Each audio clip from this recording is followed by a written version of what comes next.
Hello everyone, good morning, welcome back to my channel misters lucky. তো আজও কিন্তু আমি রেডি হয়ে গেছি সকাল সকাল, কারণ আজকে যাবো হচ্ছে বড় মার কাছে।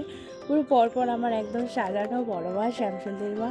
তো চলো যেতে যেতে কথা হচ্ছে, ওখানে আমার গাড়ি দাঁড়িয়ে আছে, মাও চলে গেছে।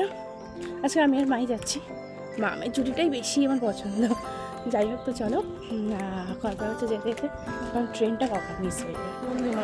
কথা হবে, স্টেশনে বসে আছিস, এখনো ট্রেন নেই।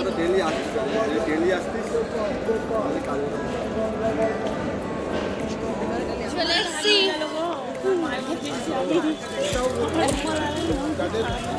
চলে এসছি। আর মায়ের রুমালটা হারিয়ে গেছে, এই নিয়ে প্যানিক করেই যাচ্ছে তখন থেকে মায়ের ট্রেন থেকে।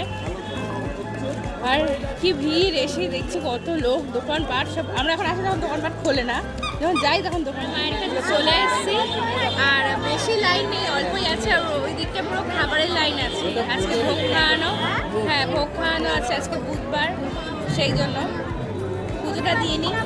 মোটামুটি মন্দিরের সামনে 10 জনের মতো লাইন ছিল। আর এখন মায়ের মন্দিরে ঢুকে গেছি অলমোস্ট। আর সামনে দিয়ে মায়ের মুখটা কি অসাধারণ লাগছে দেখো।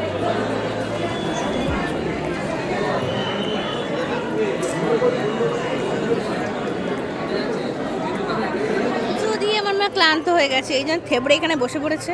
যে আমার মায়ের শরীরটা খুব খারাপ লাগছে। ইস কি বাজে কথা।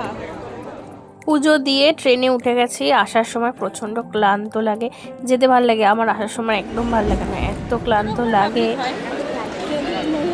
নৈহাটি থেকে এসে শিয়ালদা আমরা রুমাল খুঁজতে এসেছি 2 নম্বরে, আমাদের নামিয়েছি 1 নম্বরে। এখন আমরা রুমাল খুঁজতে পেরেছি, তুই একটা রুমাল হারিয়েছে আর ওই করছি, এখন কোল্ড ড্রিঙ্কস খাচ্ছি। চলে আসছি তো হবে।